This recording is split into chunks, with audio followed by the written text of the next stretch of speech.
सभापति महोदय, जिस विधेयक पर इस सदन में चर्चा हो रही है उसका इस देश के अधिकांश लोगों ने और इस सदन में भी अधिकांश सदस्यों ने स्वागत किया है। इसलिए इसमें दो राय नहीं हो सकती कि यह विधेयक जनोपयोगी है।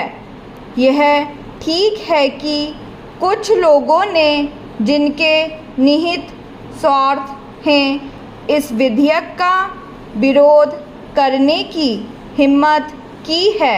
ऐसे लोगों में जनसंघ और स्वतंत्र पार्टी, जिनकी पूंजीवादी नीतियां हैं, उनका विरोध करना स्वाभाविक ही है। मैं आपके माध्यम से मंत्री महोदय से कह रहा था कि जहां तक विधेयक का स्वागत करने का प्रश्न है, यह जनोपयोगी है।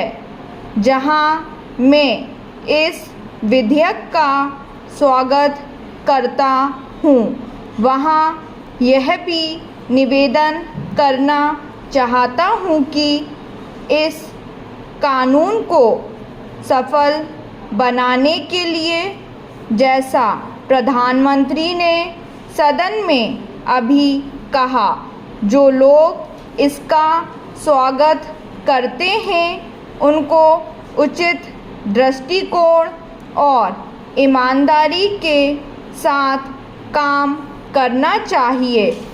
हमारे देश ने गरीबी को दूर करने के लिए पंचवर्षीय योजनाओं के माध्यम से योजनाबद्ध तरीके से विकास के कार्यक्रम को चलाने की नीति अपनाई है।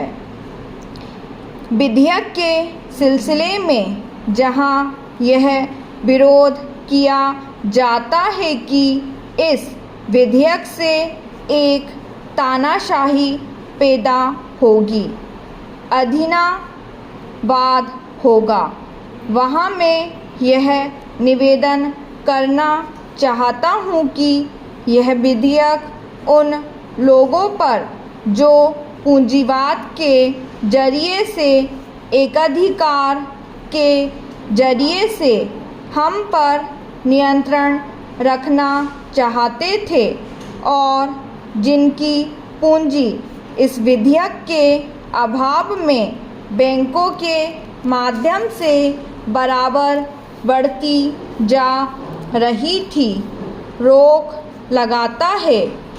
उनकी नीतियां का परिणाम यह हुआ, देश के चंद लोगों की पूंजी जो इन बैंकों के स्वामी थे, अत्यधिक बढ़ गई।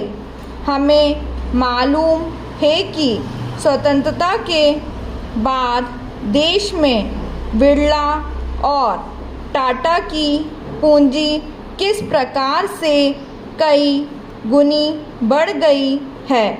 इसलिए कांग्रेस पर यह आरोप लगाया जाता रहा है कि उसके राज्य में मालदारों की मालदारी बराबर बढ़ती गई है।